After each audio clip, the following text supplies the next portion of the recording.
We all know Storm is a great leader. We know Storm isn't afraid to protect others with lethal force. But in Uncanny X-Men issue 325, both of these facts were put to the ultimate test when Storm faced the product of one of her biggest mistakes. Everything came to a head while the X-Men were performing a rescue mission on the anniversary of the Morlock massacre. Their otherwise peaceful and fun-filled day was interrupted by Colossus, who had recently departed from the team, and Callisto. They came with a grim warning of a sinister plot that threatened hundreds of innocent lives. The Morlock massacre is easily one of the cruelest and bloodiest events in X-Men history. This was when Mr. Sinister's Marauders launched an all-out attack on the mutant outcasts of New York sewers, resulting in hundreds of innocent deaths.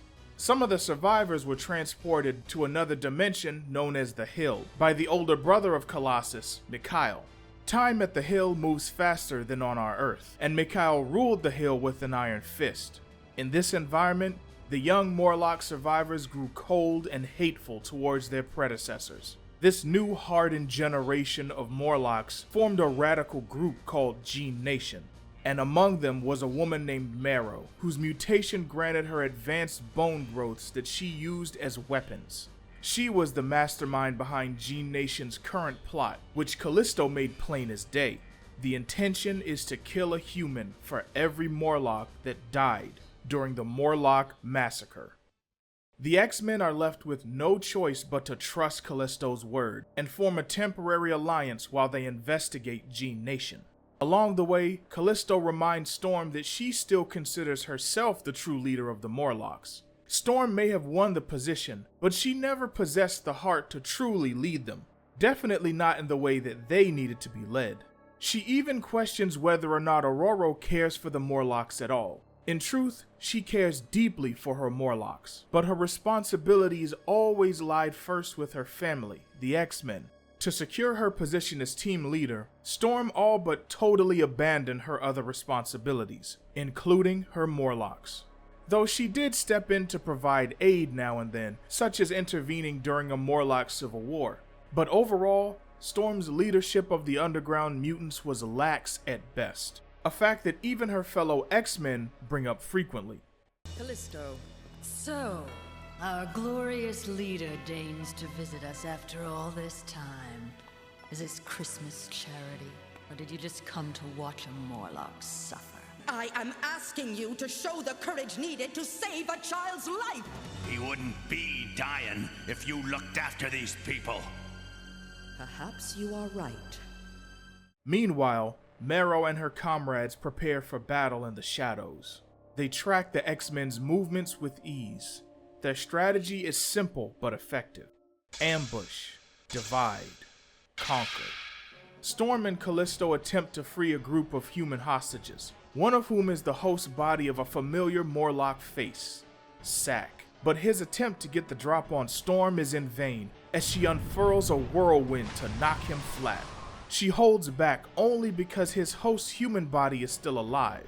Mercy is one of Storm's strong suits, one that her next and final opponent plans to exploit.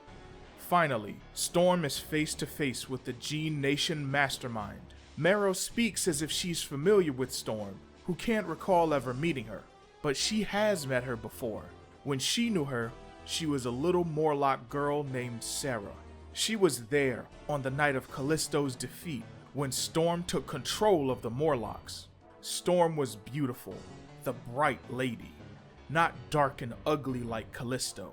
She wanted Storm to lead the Morlocks to make them all beautiful like her, to lead beautiful lives that would eventually rise up and overtake their upworlder oppressors. But Storm was not the leader that Sarah thought she was. All Storm offered to her was a way out of the sewer, to come live in Xavier's mansion, to simply assimilate. And so, the same hatred that Marrow had for the Morlocks of old, she had for Storm as well. That hatred was now made manifest in the form of hundreds of humans ensnared within her trap, and the bomb tied to the beating of her own heart. Storm's friends soon arrive for backup, but she declines the offer. This is her responsibility alone. Sarah was a monster of Storm's own making, Even if she could never be what that little Morlock girl wanted her to be, she knows she could have done more. Now it was the innocent humans who needed her protection. And so, the fight begins. Marrow draws 2 bone blades from her own body and chucks them at Ororo. She catches them swiftly, just as she had done in her fight with Callisto. The first exchange is quick, barely visible to the naked eye. They charge through the air, meet, and part. A lock of Storm's hair falls freely, while Marrow drops to her knees in pain. First blood goes to Storm, but Marrow won't be backing down from this fight.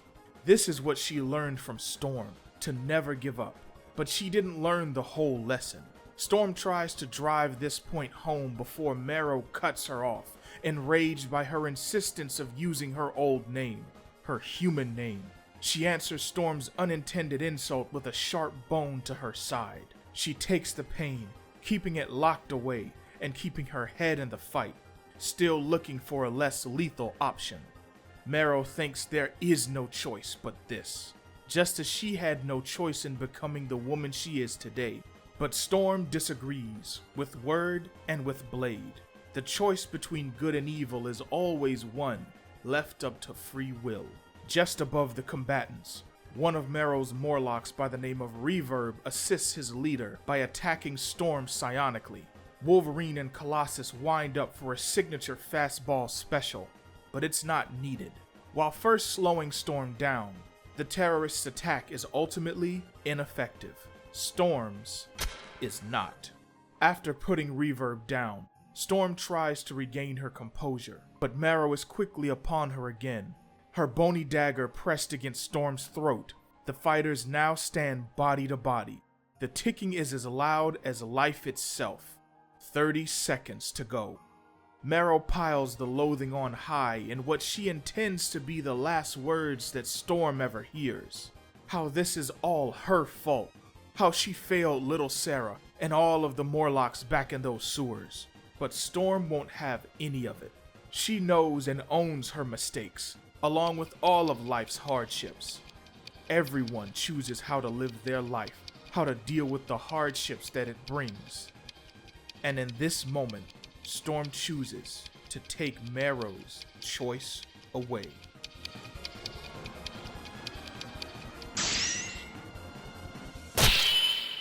Marrow's throat turns to cement before filling with blood as Storm's hand plunges into her chest and rips out her heart. She falls to her knees, a broken red mess, motionless. The ticking stops, and the threat is over. Storm's rival departs. Her little brother Colossus does too.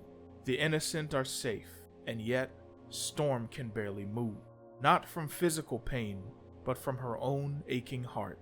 She is alone, save for the one teammate who can relate to her at this moment. Wolverine knows what Ororo is feeling better than anyone else. He knows that, justified as it was, she can't forgive herself for what she did to Marrow. But Marrow was not simply a monster of Storm's making. She was a mad woman hell-bent on claiming innocent blood. Storm prevented that, but it's the simplicity of it all that has Storm so emotional. She literally held Marrow's life in her hands. The girl left her with no choice. Even if they had found another way to stop the bomb, Marrow would have just come back for more, filled with even more hatred.